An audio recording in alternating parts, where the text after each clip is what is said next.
how much we produce. Well, the thing is like, you pay yourself like an employee, right? Yep. And that the bank account is stacking. Yeah, you want to have your buffer. Yep. However, if the bank account is still stacking, well, give yourself a raise. Yeah. Because a lot of people don't know this. Like, when you do your taxes at the end of the year, you pay your quarterly estimated taxes. That's right.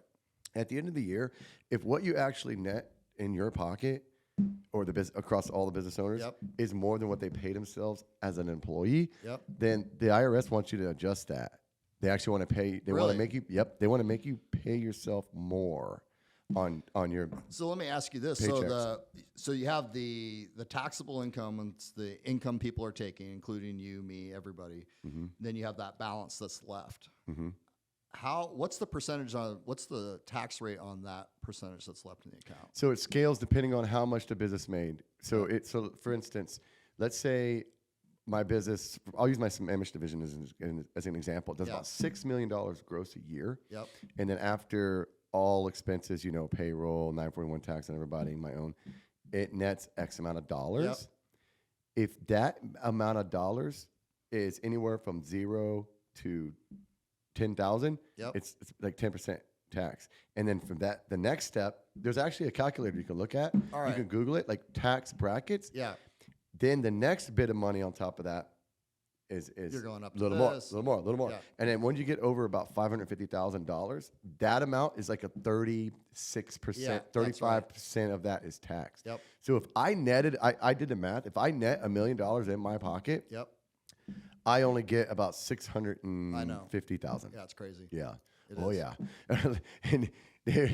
And I'm not. I say this laughing, like I'm not complaining. I like the money I make. Yeah. But a lot of people don't realize that, dude. I pay a fuck. Oh, it's ton insane in how much taxes. goes to the government. And the harder I work, the more I make, the more I even pay in taxes. Yep. It's like, but someone has to do it. Someone has to do it, and I'm okay with it. Yeah. I'll fucking do it. Well, that's the game. It's the game we play. And then let me explain something else about business write-offs and how that works too, because a lot of people that don't understand business and economics in general, they say, "Oh, you just write everything off." Oh no, all these rich fucks, they write everything off. Dude, let me tell you something. When you work 16-hour days and you're walking around, you're fucking doing stuff. This shirt I'm wearing is a write-off. My business pays for 100%. it. I'm not buying this shirt out of the enjoyment of whatever, being on vacation. Like this shirt is required. Yep. Right? Same with my shoes, same with my pants, same with my underwear. It's all a write-off. Agreed. Especially if I'm utilizing it for my business. That's right. Okay? Same with my car. You have to have that mindset when you're running a business. And even a small business, you have to have that mindset. But certainly with the big business. Let me say this about small business. A lot of small business owners don't know what the fuck they're doing, unfortunately. And they mean well, but they're naive. Yep.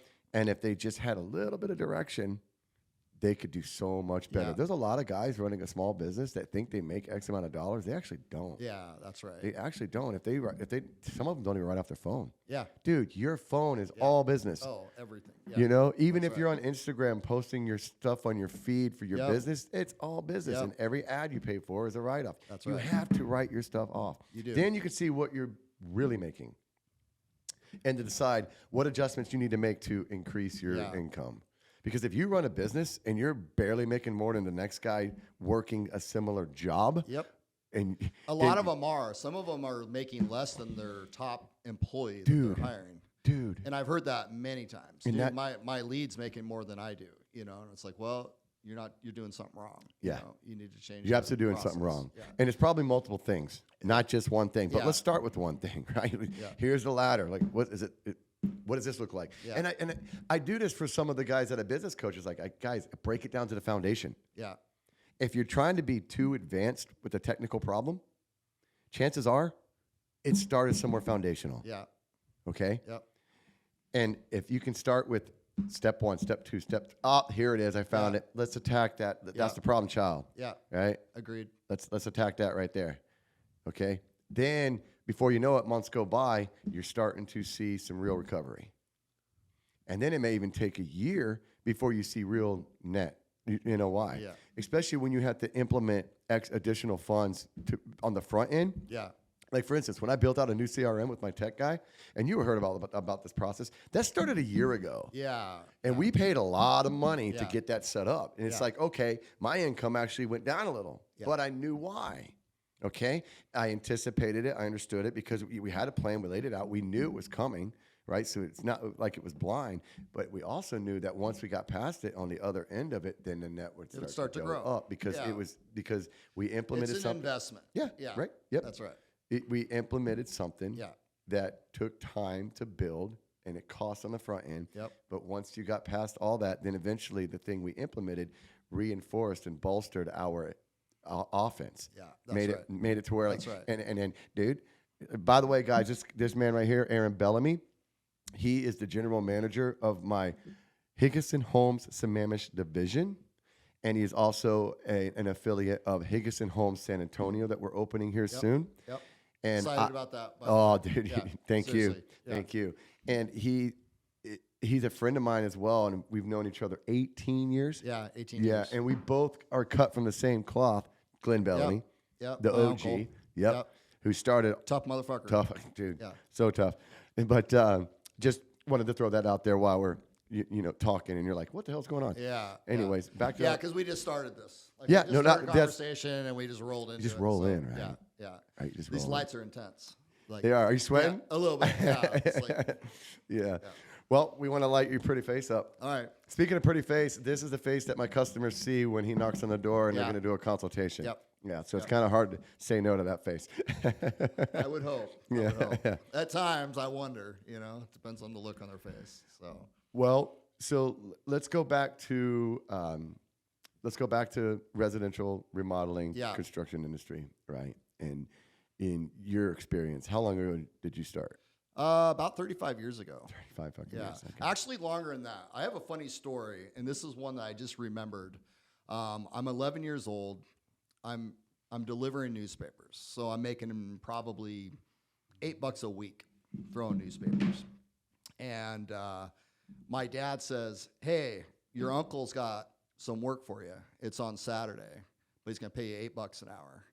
And I'm like, and I knew my uncle, but when you're 8, you kind of just know of your uncle. You're not buddies with your uncle. So I'm like, all right, so he drives me over to his house on a Saturday morning. I didn't really want to do it, but I'm like, $8 an hour for an 11-year-old in 1982, it's a lot of money. So I'm like, yeah, I'm doing this.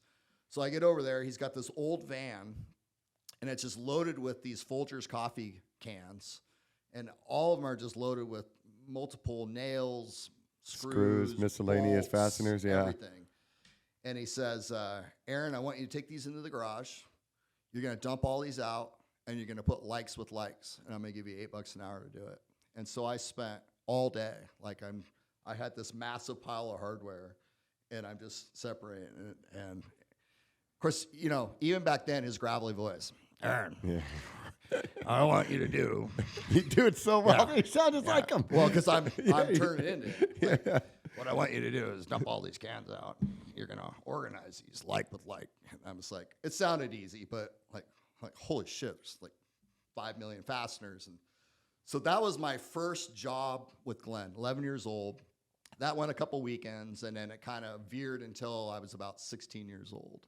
Wow. And then, he just said, hey, what are you doing this Saturday? And I'm like, which you and I both got used to hearing a lot, even working with them. Oh, yeah. Friday would be, hey, what are you doing this Saturday? Yeah. I don't know, Glenn. What are we doing? Yeah, exactly.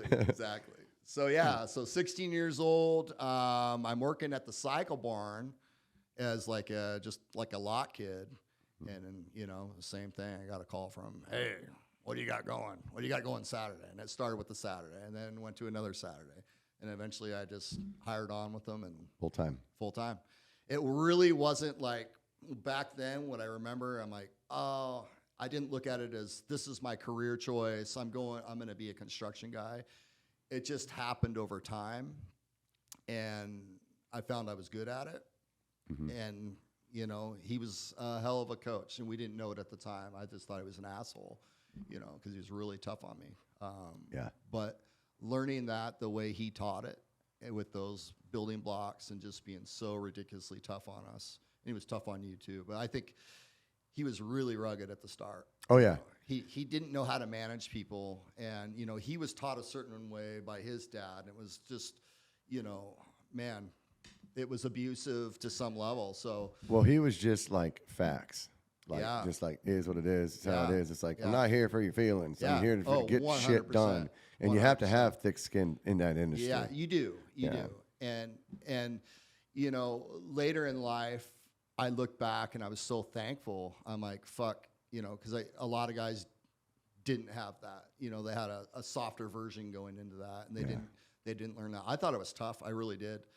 And I got in working with him as a kid and went, holy shit, you know, I'm a puss. Like, I'm a total fucking puss. Like, but he made me tough. My dad got me to a point, and then Glenn turned me into a man. Yeah. Like, I just learned those just intense laws of man, you know, and you're not getting around it, dude. You're not getting around it. No. You can't. And, you know, obviously, you know, he, you know, insisted on as perfect as a construction project can be. You know, nothing's perfect, but by God, it better be pretty fucking close. That's right. So, There is, I call it the standard, like my standard. Yeah.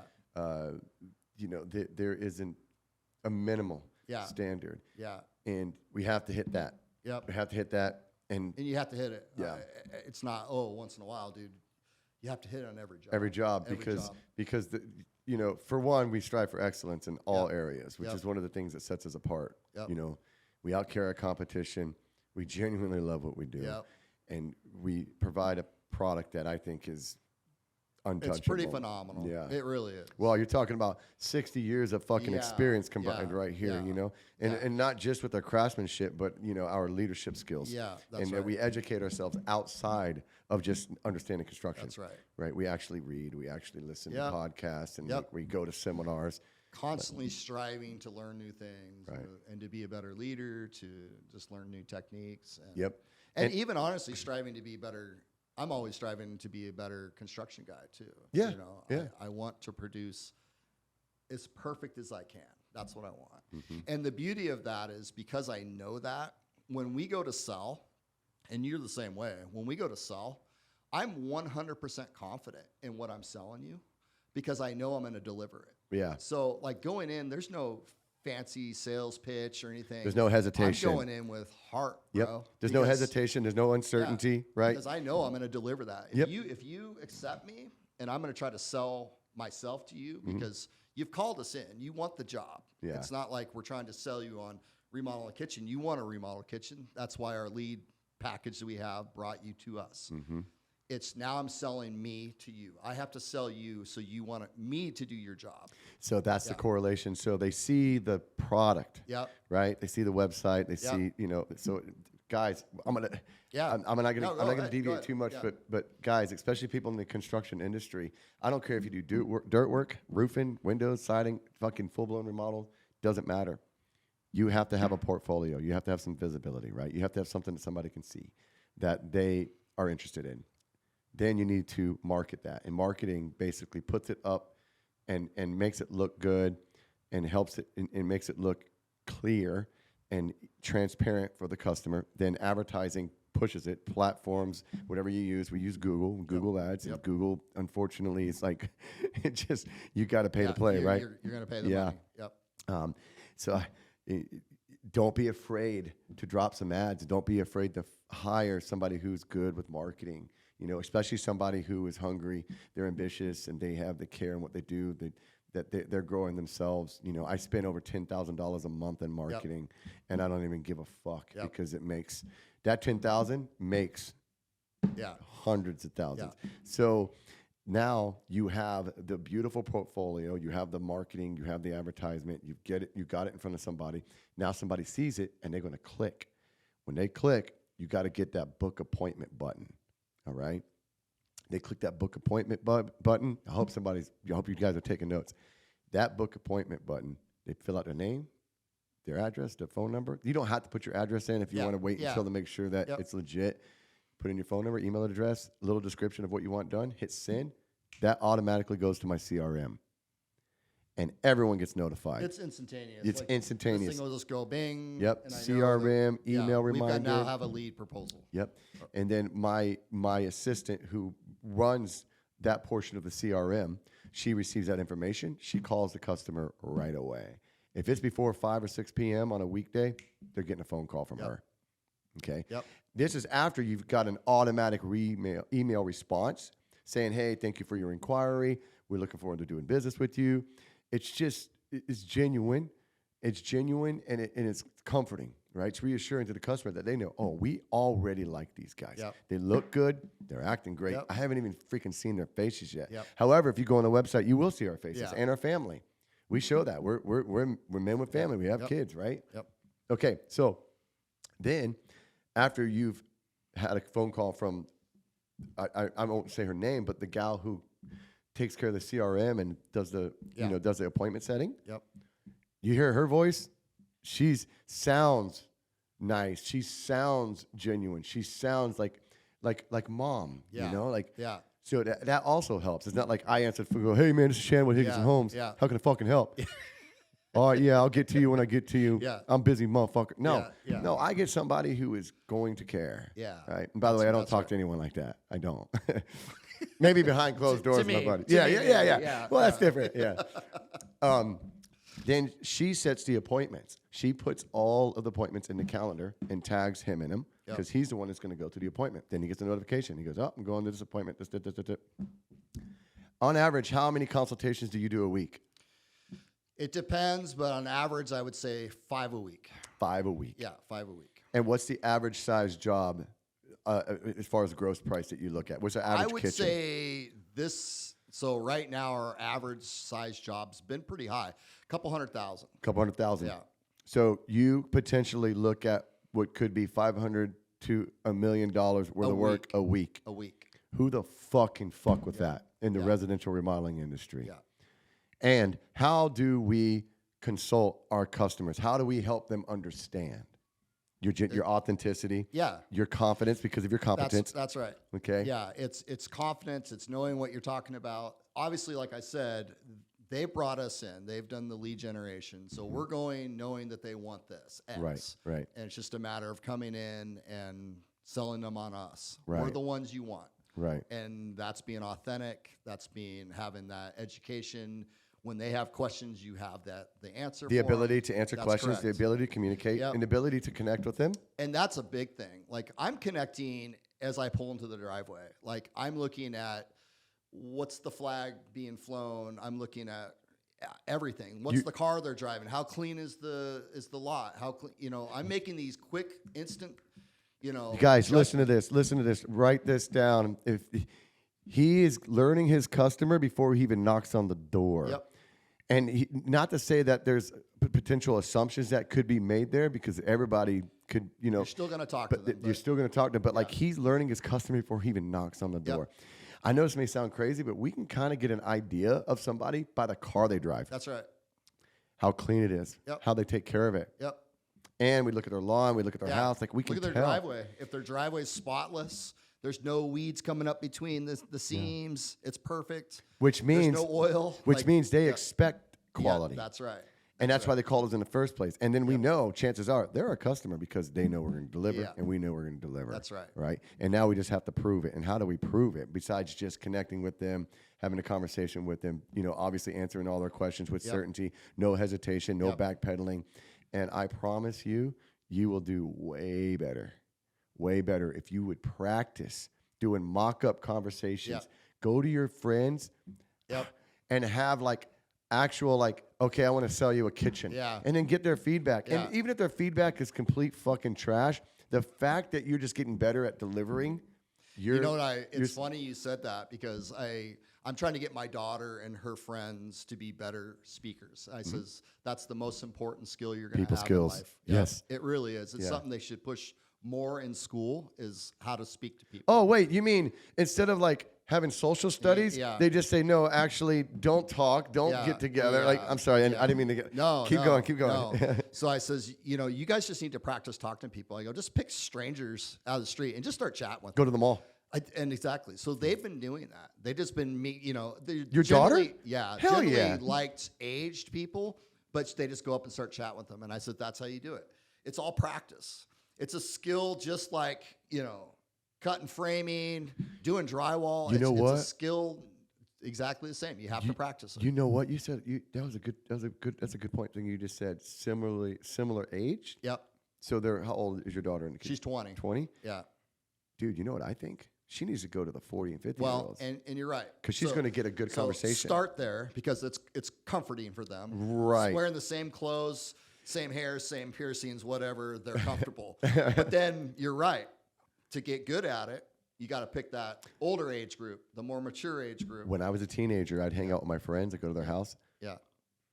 I would talk to their parents. Yeah. Their parents would have conversations with me. Yeah. And then they would say to my friends, "Hey, when is Shannon coming back? We like Shannon." Yeah, They want me to hang out with their kids, you know, because they knew. You got comfortable talking to adults. Right. Yeah. They knew I had charisma, Yeah. and they knew I was inquisitive. I wanted to learn. Yeah. Right. I wasn't just like there acting like a punk, you know, wanting to go smoke cigarettes and drink beer. That's Although I did that, but I would have conversations with the parents, and I learned a lot from them. It's huge. Of course it is. You know, it's the elders of your village. Oh man. yeah. And I'm trying to get my kids to look at life like that as well, because they come in, a lot of their friends come in, and it's for years head down, barely look at you as a parent. They're insecure. Yeah. They're insecure, and that's a big thing now, it's a huge thing, because the reason why people nowadays are more common insecure is because they're like allodoxophobia, because they care too much about what other people think. Yep. Because they don't know what other people are saying or thinking. Yeah. Because they're not having conversations That's with right. people. That's right. They're literally not learning how to be able to communicate with people, read people, understand people, connect with people. Like you're facing a book. No, don't talk to each other. Yeah. Go. Here's social media. Here's your fucking Instagram. Get on there and let this thing fucking learn Grab everything about you. 2 or 3 pieces of electronics. Go hide in your room. Yeah. And yeah. Yeah, and good luck. Good luck when you fucking live that life through when you should be learning. Yeah. When you're going through your childhood and adolescence years, you're very malleable. You should be learning. That's right. That's you know what I love about my son Eli? Where do you think you learn all that common sense from? Is actually being in the world and doing worldly things. Common sense is unlearned. Man, they don't want you about doing it. Tell me. They don't want you to be able to free think. They don't want you to be able to innovate. terrifying. They don't want you to be creative, because that is dangerous to the system. That's right. And I'm not trying to get political, but we see it firsthand because we understand it. Yeah, we've talked about it before. Right, we have. Yeah. You know, and it's not even like we're trying to get into politics or this, that, and the other guys, but it's just the truth. It's the truth. We see it firsthand. We see it with your kids. I see it with my kids. I see it with the people. I own a jiu-jitsu school. I have hundreds and hundreds of students, and I've built a community. I see kids come in that have no fucking confidence. They're insecure. The parents, thank God for the parents going, "No, I'm dragging you in here. I've heard so much good about this. Joe Rogan said it's great." And then these kids are like now like high-fiving, giving hugs, and have smiles on their face. Yep. How the fuck can you tell me that that's not constructive? How the fuck can you tell me that that's not instinct? How the fuck can you tell me that a kid high-fiving, smiling, hugging, and laughing is not the way you're supposed to fucking be? Yeah, that's right. We're designed to. We're supposed to be in a group, and coming together, talking, loving, all that stuff. Yeah. And then COVID happens, and then oh man, there's it was definitely veering down before that. They were creating hatred. They want everybody to kind of hate each other. Oh, definitely. There was definitely division, disparity. Yeah. The COVID line really drove that nail in, and it got pretty intense. But Aaron, I basically explained a lot of our process, right? Yeah. The simple foundational tools that we use and processes and systems to get to the customer. And then Aaron kind of explained, more than selling them is helping them buy. Yep. Okay. And you do that in basically your experience, okay, your communication skills. And then let's say they're interested and they want to move forward with an estimate. Yes. Now, before you guys get freaked out, we're just going to warn you, the estimation process is where you really fucking shine. And let me explain that, because now you're doing real work. Yep. You're not just talking, you're actually doing real work. And you're showing the customer that you have integrity, that you have discipline, that you do care, and you're putting it on paper. And you're doing it in a way that's kind of I don't want to say kind of, but it's organized, it's in order, it's constructive, detailed, it's detailed, right? So they can actually see the minutia that most guys don't bring. That's right. And it's very vague, because then once we show them and they say, "Oh man, you guys had the best estimate. It's so clear. We love this," and la la. And I say, "Hey, did you have any other estimates?" They're like, "Yeah, but we're not really sure." And like, so you're unsure. Maybe there's something to be said about that. That's right. You're already sure of us. That's right. We've shown you. Yep. you know. Ours are transparent. Like, and I'll explain that to them when I'm selling them. And they're like, well, am I going to be able to see on the estimate everything you're doing? And I says, to the detail, to a point where you're probably like, wow, why is that listed? Well, there's a reason why it's listed. Because you're not going to have any question on what's being done on your job, you know, all the way down to like installing the faucet, installing a towel bar, you know, just these tiny things. But we put them all in there. That way, when the customer gets that estimate, they can literally go down, spend the 15 minutes it's going to take them to read it, and go, wow, that covers everything. It covers everything. And then if it doesn't specify something that they wanted, that's maybe, you know, abnormal, a little different, then they can always ask. Yeah. And you can always add it. And you know, there's something else to be said about that is they also see the prices. Then it helps them feel like, oh, they honestly came up with this number because they implemented the steps. They actually showed me, like, this is what it cost. And then when they see that number, they're more likely to believe it. Yeah. Because you actually showed them how you got to that number. Yeah. When you just throw a number at somebody, they go, oh, well, how'd you get there? I've seen some of them, and it's like, okay, kitchen remodel, cabinets, countertops, you know. But how many cabinets? Yeah. What color? What finishes? And what kind of countertops? Quartz? Price, tax, total. Okay. And then what happens is, so the lazy contractor does that. The price is actually a little cheaper. The customer hires them because, like, oh, they're cheaper. Yeah. But they forgot the part that actually they're lazy and they were vague. And by the way, here comes the fucking upcharges. Here comes the change orders. Yeah. Oh, we didn't you want specify this. Oh, we didn't know you want backslash. It's not in there. No. Yeah. Dude, when it's not written, it's so dirty. You can do whatever it's dirty. you want. And I'm excited about what we're doing too. And I wish John was here. Fuck, I wish he was here because John and I, when I get to San Antonio, we're going to be like actually building videos and structure around how to hire a contractor and what to look for in a contractor. Because we want to help the customer.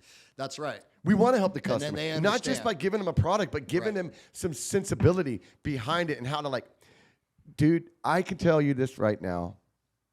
About 50% of the people who hire a general contractor, and once it's all said and done, they're disappointed in that general contractor. They are. And they can only fucking blame themselves. Yeah. They can only blame themselves, and not because they did anything wrong, because they just were not prepared for how to buy a remodel, especially something large scale. Right. It's just like buying a car. It's hard to buy a car. There's a is. lot of nuanced things. There's a lot of confusion. They make it very difficult to really understand. But here's my analogy on the car thing, because a lot of people will like make that analogy between a car and a remodel. The thing about a car is when you go buy a car, you can see it. It's tangible. There. Like you're touching it. That's a good you're point. in it. You're starting it. That's a good point. When what you and I have to sell, they can't even see it. You can't see it. Dude, not at the start. We have to paint the picture. We have to paint the picture. Now, eventually, with our designer and our designs and drawings and renditions, like they'll see the thing. The renderings. By the way, guys, a rendering is a three-dimensional image on the computer where you can actually see your kitchen. It looks like a picture. Yeah. You're like, oh shit, this is what my house is gonna look like. Yeah. And then they get excited, right? And then we get excited because then we know they're ready to go, and we love building this shit. Yeah. Even though I don't build it anymore, but like I love that. Yeah. I built something that can build shit. That's right. Yeah. That's right. Yeah. So that's the difference is you're going in there with no car. Hey, you want a Porsche, huh? Well, I'll get you that Porsche. And I'm going to, I got to make you want to. Sorry. Sorry. Yeah, I'll get you that Porsche. Yeah. Right. But I gotta kind of paint the picture and explain to you why I'm the one that's going to build you that Porsche. Yeah. Fuck that. Yeah. Dude, terrifying. Yeah. Dude, when I go and buy cars, I imagine the pain and frustration I put those fucking guys through. Oh, I know. Because they don't know who the fuck they're. Like, I walk in the door and they think, oh, here comes another customer, right? Yeah, and I'm sure they're good guys or genuine guys, but then I start talking to them, asking questions, shit, and then they go, oh shit, he's good. Yeah. What the fuck does he do? Yeah. I went and bought a van for the company one time, Okay. right? A few years ago. And I go to the dealership, and I'm talking to this guy. And I'm dealing with the sales manager at this point. And then we're having a conversation back and forth, blah, blah, blah, interest rates, blah, blah, blah. Yep. And then I leave there. And my friend Eddie works there. He's a salesman, Okay. right? And I told him, Eddie, I'm going to come and buy a van. He's like, all right, cool, bro, whatever. I got the van for $5,000 below invoice, the smallest interest rate possible, right? And then when I left there, verbatim, Eddie called me. He's like, dude, my managers came to me and said, who the fuck was that guy? He was like, I have never met. He's like, that was probably the hardest fucking deal. I just got sold. Yeah. I sold this. Yeah. And Yeah. Eddie was like, bro, I told you, he's a black belt in sales. He's not just a black belt in jiu-jitsu. Yeah. He's a black belt in Yeah. sales. Yeah. It was funny as shit, That's dude. hilarious, dude. Yeah.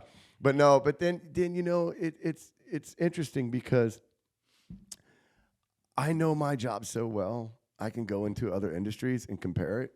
And like, even if you don't own a construction company, you guys have a business or work, whatever it is that you do. Yep. Like, I could probably walk into what you do and find things that I can help you with. For sure. For sure. Hands down. Yeah. You know? I think that's business in general. Yeah, you because know? it is all same structure: Yeah. advertising, marketing, Yeah. sales, execution. Like having to follow up for the 5-star review, Yeah. knowing who not to send the Yeah. follow up to the 5-star review Yeah. because they're just a fucking contrarian That's or an right. acrimonious person. No matter what you do, you can't please them, and they're out there. Dude, a lot of that shit's just been doing it for so long, right? You do it long enough, you learn from getting your butt kicked. You learn from the wins. Oh, absolutely. And you just build this like trough. You're like, If okay. you don't think you're good, if you think you're gonna go through business and not get your fucking ass handed dude, to you, yeah. shit. Yeah. Buckle the fuck Yeah, up. yeah, dude. Buckle the fuck up. Dude. Get ready. Life's coming. It's gonna bring it. You better be fucking Well, and a ready, lot of dude. construction guys, and I was the same way. You were the same way. We're operators, so we're construction guys, and we're like, hey, I'm done working for somebody. I'm gonna go do this for myself. That's right. But we're not businessmen, not at the start. Not at start. And so, yeah, I mean, as you know, obviously I ran my own construction company for Yeah. years, and I got my butt kicked on many, many occasions. And then just figuring out how to run the business. Yeah. You know, Well, what there's a makes lot of moving parts. Oh my God! There's a I lot of remember moving getting parts. audited. I was audited by L&I. I was audited by my insurance company. Every time it would be like, "Oh yeah, you owe us 17 grand. Oh yeah, you owe us 18 grand." I'd just be like, "Huh? What? right? That easy, too. Yeah, and I'm like, It's thinking that I easy have for money them. in my bank, and they're like, Yeah. "Oh, here you go. Good Fuck. luck." Yeah, fuck. dude. Yeah. So, 17 grand. Yeah. Back when? Yeah, back then. A lot of fucking change to have sitting yeah. around for a small business guy. Yeah. I guarantee you right now, guys, and don't take offense to this when I say this. If you're a small business owner in the construction industry, I guarantee you half of you don't even have 20K sitting in your fucking Yeah. account. You Yeah. need a cushion. Yeah, you do. And let me tell you what that cushion looks like. That cushion looks like 6 months of gross profit. Yep. 6 months of gross profit. Absolutely. Yeah. Yeah. Get that cushion in there, bro. Yeah. You just got to figure it out. You gotta And figure it out I know it's hard to like imagine, like pretend like you're fucking broke all the time. all the time until you get that cushion. That's right. Then you're building a discipline and you're building a cushion. Yep. Because if something happens, and you can ask this guy right here, 2008 came and shit hit the fan, he dude. lost every fucking thing. Yeah. Every fucking thing. Truck, house. I think you kept the house, right? No. You lost the house? 4 trucks. 4 trucks. Wife's car. House. Everything. Everything. I lost it all. Everything. Yeah. So get that cushion I in had there. this terrifying, it was almost like a nightmare every time I'd hear a diesel truck, because for a while, a diesel truck meant a fucking tow truck was coming to get your shit, one bro. of the vehicles, right? Repo And man! Looking out, oh, they're taking another Fuck. one. Oh, shit. But yeah, I had, when 08 hit, I had all the construction companies that we were working for, because we had a lot of new construction going on at that time. Yeah, I remember. None of them paid. And so They they're stopped like, paying him. Yeah. The contractors didn't pay him, yeah, I think I was owed at the end like over 100,000. which is a lot of money back in 2008 when you're a small business owner. And it was for A me lot of money. at the time. And I got nothing. And I paid everybody. I paid all my employees, my vendors. Everybody got paid. Of course. Obviously, the IRS got paid. The Oh, yeah. insurance Well, the companies government got always gets paid, dude. Yeah, They everybody always got get paid, dude. And after I dished all that out and didn't collect, I was like, oh, and nothing was coming in. So where'd the money go? Yeah. So Where'd the money go? Here's the crazy part. They're like, okay, well, Aaron, just put liens on the properties. That's what people were telling me. That was the advice I was given. Right. And so I did. Well, this was back when banks were buying banks, and they had some way of just clearing liens. So Of course they do. Yeah. So I would get notifications. Hey, Let me show you how. Let me show you how. Delete. Yeah, that's all it was. So people ask, did you ever get any money off that? No. Nope. Not one. I put liens on, I must have put liens on 10 different properties. So here's a little got educational. zero. Here's a little educational moment for people. If you're a small business owner and you're in the, you do a service for a property or a homeowner or whatever, and I think there's a certain, I think it has to be a certain dollar amount. Don't quote me. I guess it depends on which state you're in, guys.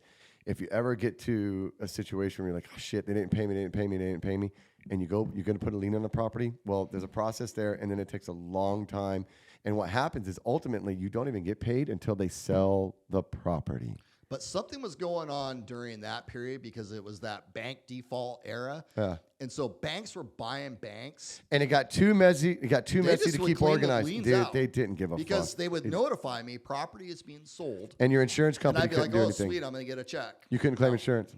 Nothing. Nope. Wouldn't get anything. No. So who got fucked? Me. You, who else? Subcontractors? All the subcontractors. Yeah. So small business owners, subcontractors, and then meanwhile banks are getting bailed out? Yeah. Come the fuck on. Yeah. You think your government gives a fuck about you? Yeah. All right? Yeah. Wow, take the jab. Sorry. Had to plug that in there. No, I know. Okay, so, dude, this is fucking fun, dude. I love this is great. Guys, by the way, we do business together. Obviously, he works for my Sammamish division. And I was excited to come down. I haven't seen we don't see each other as much as I want now because he's always moving around. Yeah. But I flew in from Seattle. Landed, I picked him up, we came straight here. Yeah, we're in Scottsdale right now. And tomorrow we're gonna go see Wes Watson, Andy Elliott, and Brad Lee. Yeah. Fucking smash face. I'm excited about that. Yeah. If you ever get an opportunity to go to a seminar and you look at it and you go, oh, this bullshit. Fuck you. Bear your fucking pride. Suck it the fuck up. Go into a seminar. Have an open mind. Get fired the fuck up. Learn some shit from people. Learn some shit from some people who've done some shit. Yeah. If you think you're too good to do that, you'll never fucking scale, grow, or advance in business at all. As a matter of fact, you will digress. You're gonna hit a fucking plateau, and then at the end of that plateau is a cliff. He's done it. Yeah. I've almost done it. Yeah. Yeah. Thank God I have people around me now. I have a team. I have advisors. I have coaches. When I start to get off course, they bump me and they go, hey, bro, you need to go back over this way. Oh, thank you. Yeah. Absolutely. And I don't give a fuck what it cost because every dollar I pay comes back tenfold. Yeah, that's right. Well, in the team we have, we all do that for each other. You know, like the cool thing about what like Shannon and I have is we talk straight to each other. Yeah, of course. If I don't agree with the decision he's making, he'll tell me. I fucking tell him. Yeah. If he doesn't agree with something I'm doing, he tells me. We call him Papa Aaron. Yeah. Yeah. Papa Aaron. When he's getting angry. No, there's literally employees of ours that look at Aaron like a dad. And they do. They do. Yeah. I was like, should I take offense to this? I guess I'm pretty fucking old. But yeah, he's like, well, yeah, one of them, I'm not going to name his name, but he's like, yeah, I think if you like my dad. And I'm like, dad, not brother? Damn it. I'm like, fuck, dude. What birthday? Yeah. Wait, how old are you again? Oh, I'm 35. God. Oh, okay. Yeah. I guess you almost could be my son. Sometimes I forget how old I am because I still feel like I'm 20. I know. That's the way it is. But that's the good. See, let's talk about that too. Like, like Aaron, 50 years old, right? Rides dirt bikes, mountain bikes, lifts weights, waits 6 days a week. Yep. Obviously, you're in fucking great shape. Yeah, you eat real food. Yeah. No fucking excuses. Legit food. Yeah. Honestly, so I've always kind of been that way. Slipped off a little bit, right? Yeah. You brought me out here 4 months ago? A few months ago. I don't know about 4, but it was 3? July. When we flew to Vegas in the private jet with Andy and them. Yeah, these guys lit me up, and I'm just like, okay, I'm not dead yet. No. I gotta get my shit back. Dude, Glenn's still alive. I know. Your dad is in his 70s and he's still mountain biking. Bro, you're gonna fucking I know. Live forever. So yeah, I got my diet back under control. I got back on my workout program. I feel fucking great. And man, I'm gonna keep charging. And that's why I fucking work with guys like this. Yeah. You know? Fuck yeah. We don't just go get a beer together. We don't just go to war together. We get a beer and go to war together. That's right. You know? That's right. Like if you can have that kind of people in your fucking corner. And those are the people you need. Right. Not just the guys that wake up, clock in, clock out, and then they're done. Yeah. No, Aaron and I will be on the phone almost every night after fucking hours. Yeah. So that that's when the real work happens. Yeah, that's right. Okay? If you're not communicating, you're fucking dying. Yeah. You're dying, man. Everything is communication. Everything is connected. The better you get at connecting everything, the better you get at understanding how everything is connected and how everything works and where to put your time and energy and focus, the more not only constructive and successful you're going to be, the more efficient. That's correct. People say, Shannon, you go fast. I was like, actually, no. I have the same amount of time in a day as you do. I go fast because I'm more efficient. My steps are with purpose. Yeah. Okay? And don't get me wrong. I've fallen flat on my face and taken a fucking beer over here and tried some shit like, oh, look at this shiny. Look at this rabbit. Yeah. But, dude, when you implement real plan, not just in your business, but in your life, Like I have a fucking, I'm a part of the Superhuman Fathers. Yeah. Like I have an app. They tell me they tell me my exercise. Yeah. I have an app. Okay. No, I those put in my guys are macros. legit. Yeah. I put in my macros. Yeah. We have conversations. We do Zoom calls. Yep. Accountability. Yep. Right. Not just accountability, but like knowing that there's other guys out there. Because that's a huge thing, man. Because like, you're an athlete, you know how to get yourself where you need to be. But sometimes we need somebody, and I'm the same way. I know, I've been there. But sometimes I need somebody Seeing your blind spots. and fucking go, hey, bro, quit being a bitch. Yeah. Get going. Like, you're right, man. Happened to me yesterday, dude. Yeah. I messaged Ryan and I said, hey, Ryan, because I was really tired yesterday. You know, I didn't get much sleep. I had a long day of a lot of. I got back to the house. Sari wasn't there. She was gone. I was really quiet. I was like, man, I'm going to take a nap. Yeah. 5 o'clock. I think I'm going to take a nap. And then I messaged Ryan. I said, hey, Ryan, if I go take a nap, is that bad? Click. And he messaged me back. He says, Shannon. He's like, okay, 2 things. 1, naps are good and bad. First thing, if the nap is planned, you're cool. But if you're tired on the spot and you lay down, take a nap, you're a bitch.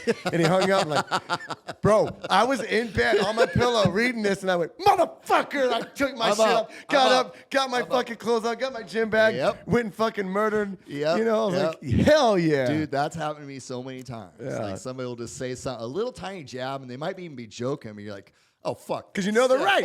Fuck this. You know dude. they're right, man. All right, I'm gonna get to it. Fucking love it. And then after that, dude, I was fired up the rest of the night, man. I had a 3.5-hour conversation with John. Yeah. By the way, our CTO, John, he's a guy. He's badass. He's badass, yeah. Like him and I have been doing business 7 years. Yeah. Yep. 7 years we've been doing business together. Yeah.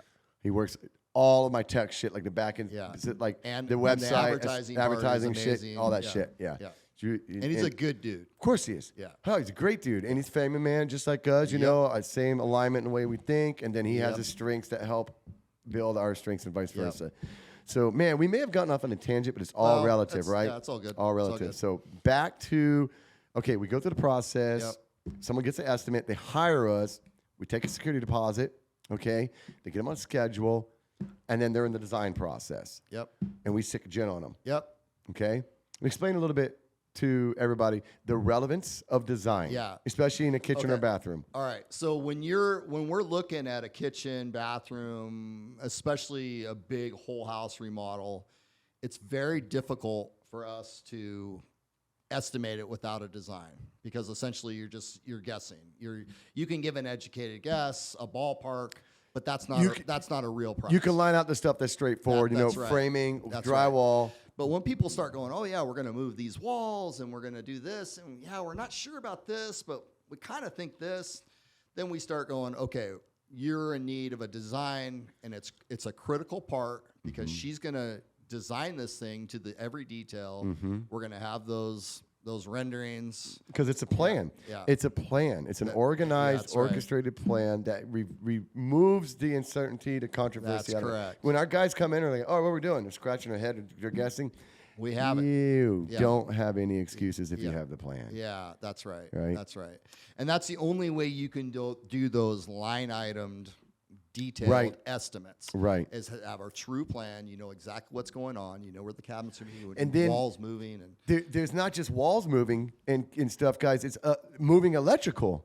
That's it. And electrical is inside the walls. Like it's pretty volatile. Yeah. You know, and electricians are expensive. Very. I mean, God bless them, but they're expensive and good for them. However, so an electrician walks in and he has to move this and this and this and this. Bro, a kitchen rewire can be $15,000. It can be.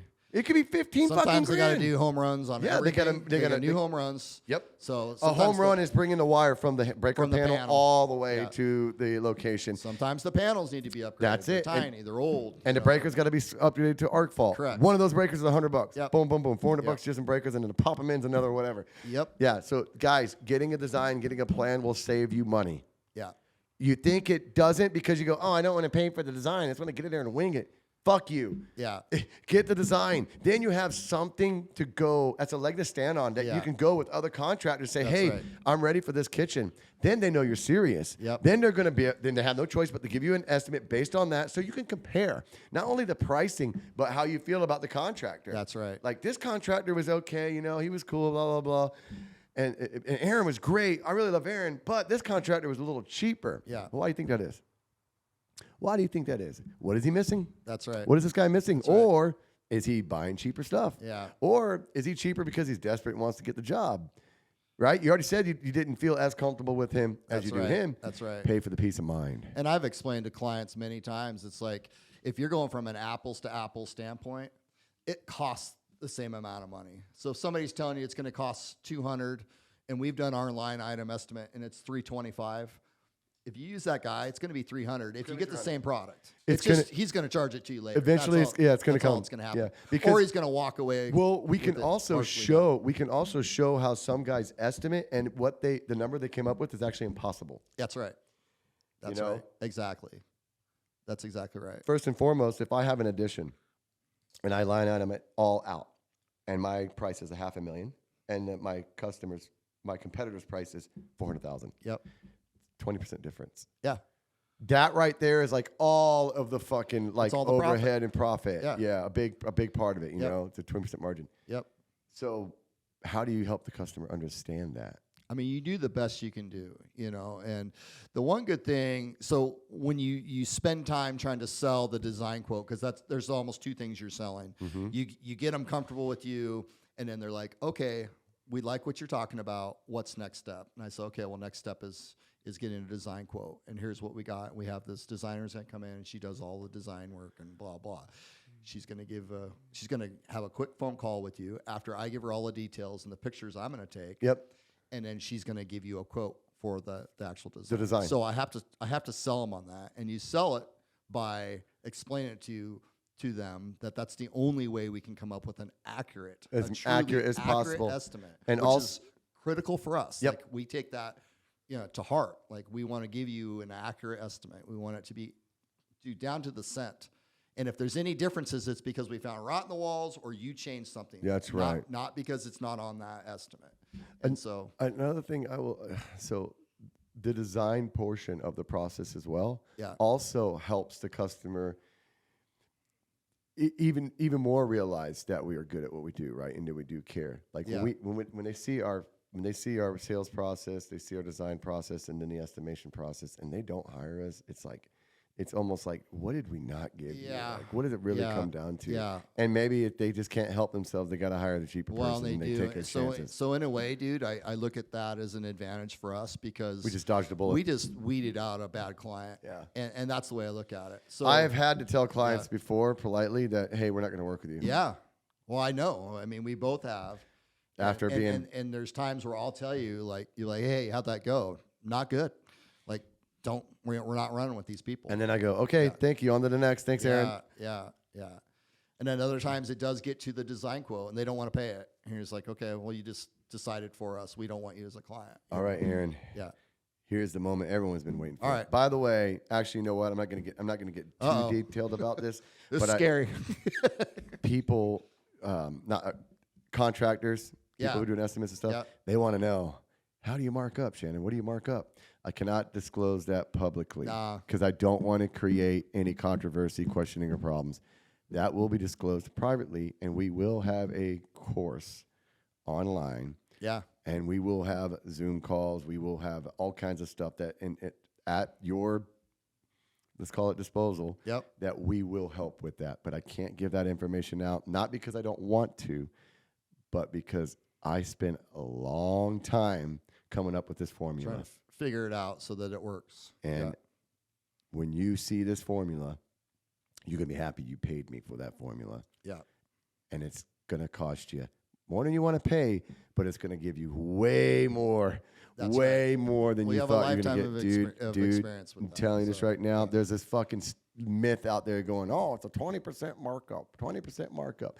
Bullshit. Yeah. Depends on the industry. Depends on what's going on. In new construction, track homes, turn and burn. Sure, 20% markup, 16% margin. They still have to fucking pay for shit expenses out of that. Yep.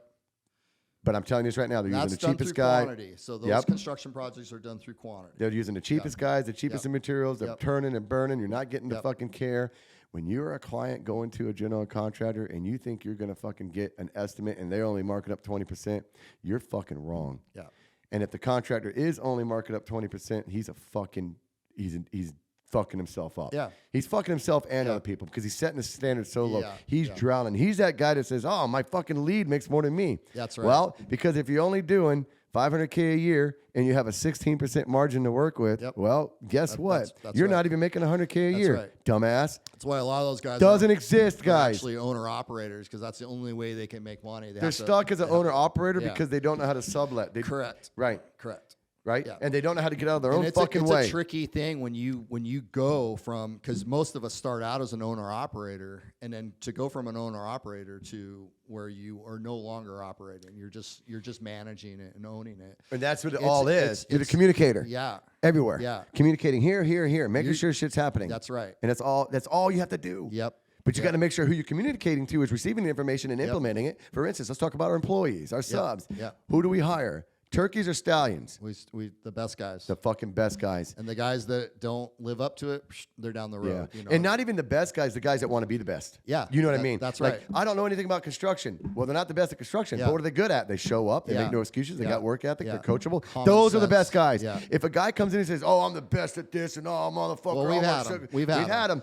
Probably not, guys. Yeah, we send them down the road. We send them down the road, or we give them a chance. Just enough. We always do. Just enough to show them, like, hey, that attitude that you came in here with. You proved yourself wrong. Yeah.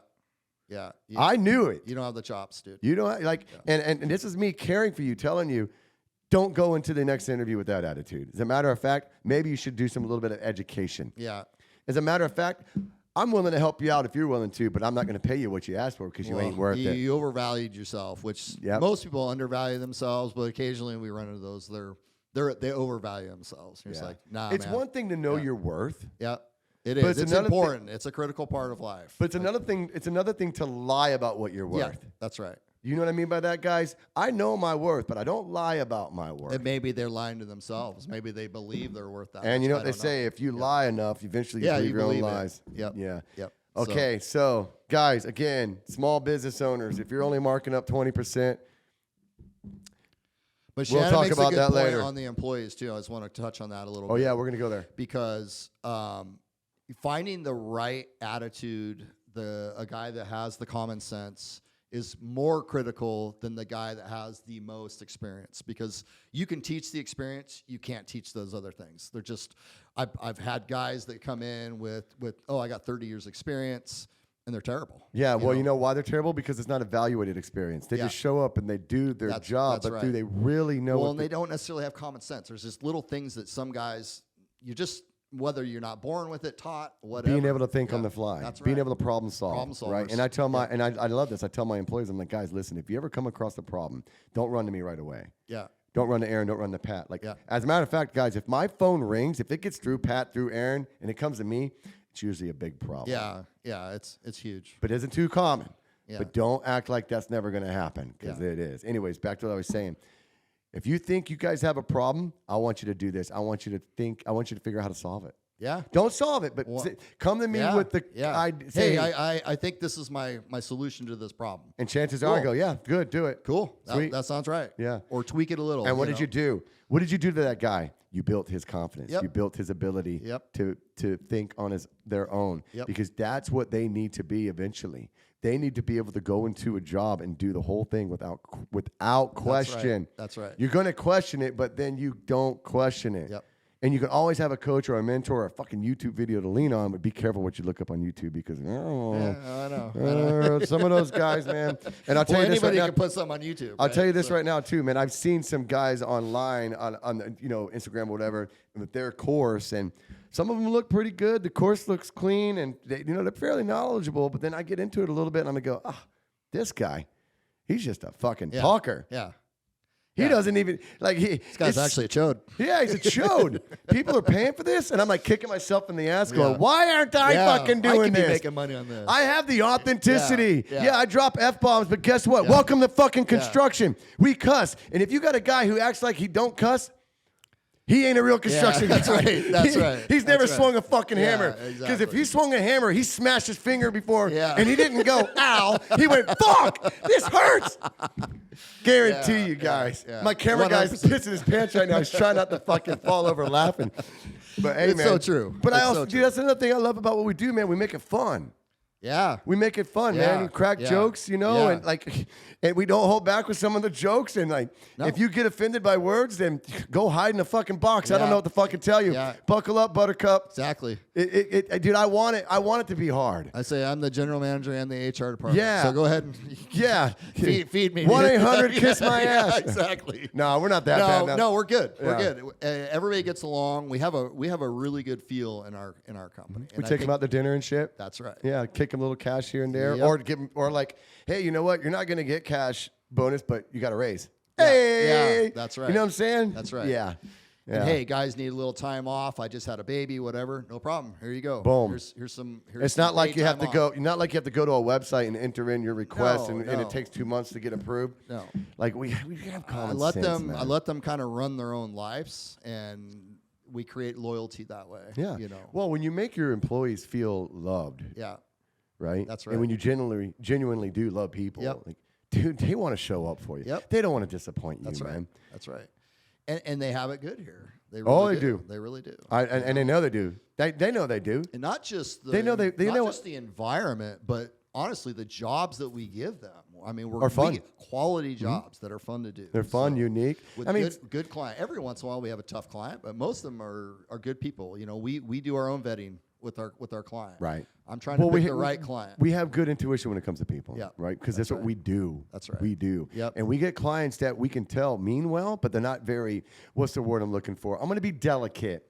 They're socially awkward. Yeah. Is that what going? Yeah. Okay, Yeah, there you go. yeah, So they're socially awkward, especially since what they do is a lot different than what we do. Yep. And they don't know how to really talk to people. Yeah. Right? And that doesn't mean they're bad people. And the Aaron and I have the ability to see that and recognize that. Yeah. And you want to know what? We usually, before we're said and done with them, after the job, they're usually a little more socially inclined. Yeah, 100%. We've almost kind of opened them up a little bit, make them feel good. Yeah. Now they're not as apprehensive to have a conversation with a construction worker. Yeah, that's right. You know, and a lot of these guys, a lot of these clients, they're shocked when they meet our employees, and they're like, "Man, your employees are so nice. They're so smart. They're so great. Wow, how did you find such good employees?" I said, "They found me. Yeah. They found me, dude. Yeah, that's right. You know, be the person that you want to be around." Yep. Dude, I don't know how many guys in the jiu-jitsu community come to me, "Hey, Shannon, I'm gonna shit you the fuck not right now, guys. I'm gonna put this on blast right here, right now. Here we go. You ready? I got a message today. I'm gonna keep his name, to myself. Sup, bros? Higgason Homes is hiring. Is Higgason Homes hiring? I'm working for blah blah blah blah. I'm in desperate need of full-time job. Okay. I would love to join your team." And this guy has several years experience. Yeah. And I told him, well, everything we got going on right now, we're not in a hurry to hire. Yeah. We'll consider, It's coming. But it's coming. And he said, "Hell yeah. Keep me in mind. I'm a badass worker. Flex." Oh, fuck yeah. I love that attitude. Right? Yeah. This guy found me. He wants to work for me. Yeah. Because he wants to be around greatness. Yeah. I'm not saying I'm great. Yeah. But it starts with somebody. And we are great, though. No, we are. I know we are. Yeah. I know we are. I'm not going to go around, okay, cool, Yeah. No, I know I'm fucking great. Yeah. I have to paint the picture. I have to imagine the picture before I fucking paint it. Yeah. Right? So, and it's a good feeling that a lot of my employees come to me. Yeah. And then I've had another guy recently, he came to me, and he was in sales a long time, right? And he's a badass jiu-jitsu grappler too. He's like, "Hey, man, I want to work for you." Yeah. Okay, this is what you're going to do. You're going to text this guy. You're going to call this guy. Gave him Pat's number, right? Our superintendent. Yeah. You're going to tell him that you will never fucking be late. You'll never fucking complain, and you'll work circles around everybody. Are you ready? He's like, "Yes, done. Do it." Yeah. How long has it been? 3 weeks, 4 weeks. How's he doing? Amazing. No, he's naturally gifted. Do you know there's a saying, be the change you wish to see? Be the employer that you wish to work for. Yeah. When I hire my guys and Aaron hires his guys, we imagine working for them. Yeah. Could we work for them? Could they be? Yes, Yeah. you're hired. Yep. Right? Yeah, exactly. Makes a big difference, man. A lot of guys hire out of desperation. Yeah. And what they do is they get a bunch of fucking donkeys. Dude, and they're babysitting. Yeah. They're Yeah. not producing. Yeah. They're not advancing. They're fucking babysitting, 100%. right? And John C. Maxwell says this best. I'd rather run with 10 than drag thousands. Yeah. And it's a Come great on. point. It's a great point. It's a great point. It's a great It's point. fucking common sense. I had that happened to me like in 2005, 6 when, I had a lot of guys working for me. And Desperate, man. And I was so desperate. I could not keep up with the workload. And I ran 365 days a year ads, and I was hiring and firing every week. And Pat, you could have a conversation with him about it. You know, I would send him 2-3 guys a week. Almost none of them made it. You know, it was just garbage. And dude, it's hard to pass the Pat test. It is. It is. Like Pat, man, Pat Wheelock, he is one of the baddest fucking carpenters. He's a beast. Not just as a carpenter, but like as a person. He's a father of 2 girls, right? He's a husband. His wife survived cancer. You know, the guy drives an hour and a half from his house to at least work, because he would rather work for us than to work on that side of the mountains. Right. And he doesn't mind to drive, because when he was working there anyways, he was driving all over the fucking state. The guy's a fucking beast. No, I'm so proud of him, dude. Yeah, me too. Honestly, fucking love that guy. He took this job. You know, we threw him in the deep end. We did what we knew. Here you go, bro. Pat, here you go. Here's my job. You know, you're doing my job now. And he just went, okay. Pat, we're going to pay you good money. Figure it out, bro. Yeah. And he went, okay. And not, oh, shit. He just went, okay. But I kept saying, hey, dude, I'm going to keep stacking shit on your shoulders. He's like, okay. Keep stacking it. Yeah. And I do. And then he's doing it. But let me say this too. We just threw him to the wolves, but we gave him. He has a shoulder to lean on. Shoulders, right? So when you go into something knowing that you got some real motherfuckers that have your back, you're more likely to do that. And that's additional confidence. When people feel alone, most people who are insecure, incompetent, they're alone. Yeah. And they feel alone because they know no one has their back. And the people that are around them are so fucking incompetent themselves, they don't want to trust or rely on them. Yeah, and they're afraid to say that, right? But maybe it needs to be said. So then that's accountability. But dude, when you have people that have your back, you cannot fail. That's right. You may fail a little, but he'll call me, he'll call you, he'll call us and like, hey, I got this situation. What do you think? Yeah. And we're like, yeah, bro, here's what you're gonna do. Blah blah blah blah blah blah. And then he implements. Basically, what we do, we coach. And so there's basically what we do. We coach, and we can do that, man. I'm gonna say this right now. If you're out there and you're struggling in your construction company, I don't care if you're a 6-figure, 7-figure, 8-figure. Like I own multiple businesses, not just construction, jiu-jitsu school. I promise you, between me and Aaron and my CFO and my CTO, us four, the team that we have, we can help you. Yeah, I promise you. And we're going to. It's coming. For sure. And I can't wait. I'm so freaking excited for the next step. You know, pumped, dude. I'm going to get, John and I are going to get San Antonio up and going. Dude. And then we are going to bust out the playbook and say, all right. I'm really excited to get that. We're going to bust out the playbook and we are going to fucking go, bam. Yeah. Yeah. Let's go. Yeah. We want to help. Yep. And I promise you will make money, but you have to implement action. You have to take the information and do something with it. And I know you can because you own a construction company, you own a business of some sort. You've gotten that far. You just have to have the courage and just look forward. But that's just it. The moment you get in the room with us, you'll instantly feel the courage because then you know you've got some people got your back. Yep. You know, I am connected. I have a lot of connections. Yeah. And it's there's no better feeling than knowing that, like, I'm surrounded by all these people. Yeah. I love that. Yeah. And I love that. And I do everything I can to add value to them too. But man, dude, it's a two-way street. Nah, it's a fucking multi-directional highway. It's multi-directional. Man. It is. But ultimately, it's your own destiny. So you have to have that drive and want to go, I want more. I'm gonna take this on. I'm going to do this. The heart drives. Yeah. Okay. And the reason why the heart drives is because that's the desire, right? Or the fear. Fear of failing, right? Fear of losing your business, right? The desire to want more, not even money, right? It's not even money. Like eventually you realize, oh wait, I forgot money comes in, right? We watch the money, but it's the fucking purpose, right? Because if you only watch the money will disappear. It will. Because you fucking lost your purpose over here. That's right. The heart money drives, will come, dude. Yep. The heart drives the purpose. That's right. So what's your purpose? What's the premise? Yep. What is your business? What are you trying to do? Who are you trying to help? What problem are you solving? Make it fucking happen. Figure out how to be the best at that problem. Just keep doing it. Solving that problem, right? Yep. And then everything else will kind of fall in place and structure around it. It will. Right? Yep. And then you can kind of get technical with the money, right? Because I had like in the beginning, I didn't make much money. And then like I said, guys, I spent years figuring out how to allocate markups. Right. That's right. You'd be surprised. You'd be surprised what guys are doing to themselves and others because they're not charging enough. Yep. And people think that's what shit cost. No, that's what this guy says. That's what that guy cost. Yeah. Dude, that's not what it cost. Yeah. You know, it's like. Well, and you kind of hit the nail on the head. Be the best at your industry, That way, you don't have to be the cut rate guy. Because a lot of people think they You set the value standard. Yeah, you're setting a higher standard. Therefore, you're setting a higher price. Yeah. You demand a higher price because you're doing a better job. Just imagine how much better that would be economically if most businesses that are hurting, that are suffering, actually knew how to make that adjustment so that they made more money, so that they could spend more money, so that their employees made more money, so their subs made more money, so there was more money in circulation, right? And then people say, oh, no, inflation and greedy corporations, blah, blah, blah. Bitch, greedy corporations. First of all, small business is what drives the world. Without small business, we all fucking die. If you don't believe me, let's just close all the restaurants, all the fucking grocery stores. We saw like a small glimpse of what happened for a minute. Yeah. They shut them down when the government shut them down. Well, some of us saw a big glimpse because we know what the fuck it looks like, but a lot of people didn't even realize it because nothing changed for them until later on. You're right. For some, it did. Like corporation greed is what's causing inflation. No, let me tell you what's causing inflation. I'm going to promise you this right now. If you don't believe me, go fucking ask an economics major.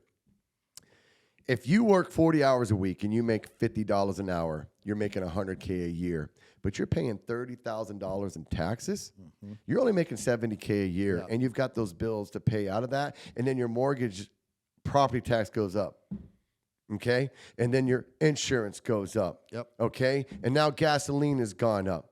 Oh, you want to buy a house? Guess what? 7% interest rate. Have you done the amortization on a 30-year mortgage on a fucking $1 million home? It's brutal. It's fucking, you're paying 3 times in interest before the principal up front. Who's fucking getting paid off of your back? You want to talk about real inflation? Imagine if 7% of your tax bill just disappeared. Well, right there, that's 7% of money you get to keep that goes back into the economy, which you're spending back in the economy. Then there's inflation gone. But no, I don't know what the fuck I'm talking about. I only been running businesses for over 15 years.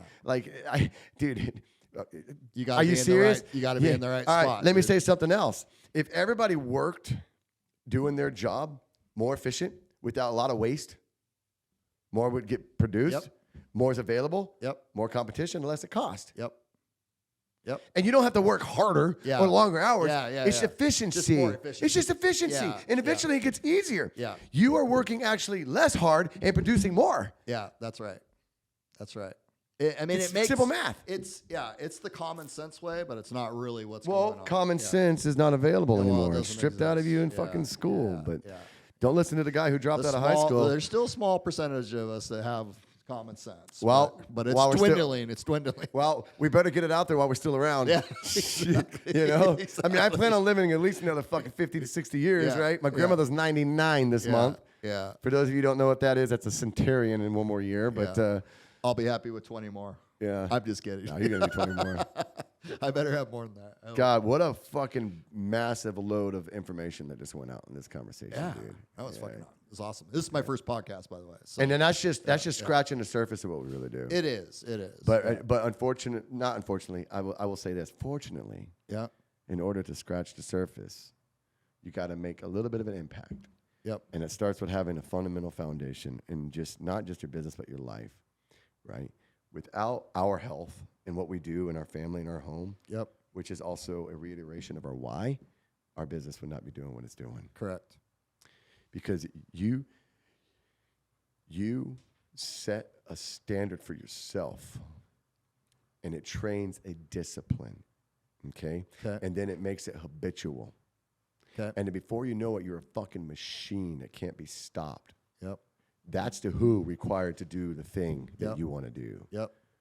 If you have a fucking puny-minded person with fucking toxic freaking characteristics, are they going to build a business? No. You have to have that prey drive, that you have to have that fucking desire. You have to have that love, and you have to actually fucking care. Because if you don't care, it'll show. People see it, man. 100%. If you don't care, it'll show. If you open a business just because you think you're going to make money in that, I want to make money, I'm opening this business. But you don't give a fuck, see you later. It may get started, but it's going to fail. But the weakness will be exposed. Quickly. I would tell somebody to think about opening a business, even if they think they're not going to make as money in this business as this business, but this is what they want to do that. I promise you'll figure out a way to make more money. Yep. Because agreed. not only are you going to make some money, but you're going to be happy doing what you do. You're going to care about what you're doing. Right? Yep. Right. If you go through life hating what you fucking do and you have all this money, what the fuck good is it? Yeah. You know? Exactly. Shit. Yeah. And you're going to struggle making money. If you don't like it and you don't care about it, you're going to struggle making You're not going to want to get out of bed. Yeah. You're not going to want to stay up late when it's required to. No. Guys, I was up to fucking midnight last night on the phone for 3.5 hours with one of my business associates. Yeah. Pretty much a partner. Yeah. And some of the conversation went over here and some of it went over here, but it was all relative. Yeah. It was all relative. And those are the real conversations Yeah. that need to be had. They are. You know? No, those late night conversations we have after work, technical work hours are over, are so productive. Like we just get a lot of shit dealt with. We're preparing for the next day, Yeah. the next week, the next year. Yeah. Yep. You know, and sometimes those conversations are on repeat. But it's just like in jiu-jitsu. When you learn a technique, you're doing it over and over and over and over. You're getting better and better and better, and you're actually evaluating the experience there. You're not just like going and being sloppy. Oh, I'm just doing my technique. No, you're like actually being analytical about it. Going a little better. Yep. Man, so much. What time is it? 5, 6, 7. By the time we get back, we got to bounce, bro. We got to go? We got to bounce. Okay. But that was badass fucking talk, man. I can't wait. Always. I can't wait for how many people are going to see this conversation. You know, I was excited to do this. Edward's over here freaking smiling, laughing. He's going to cut the shit out of this. Yeah. Huh? Yeah. So, Aaron, love you, buddy. Love Thank you, man. Let's go have a great fucking weekend. All right, buddy. Thanks. Damn.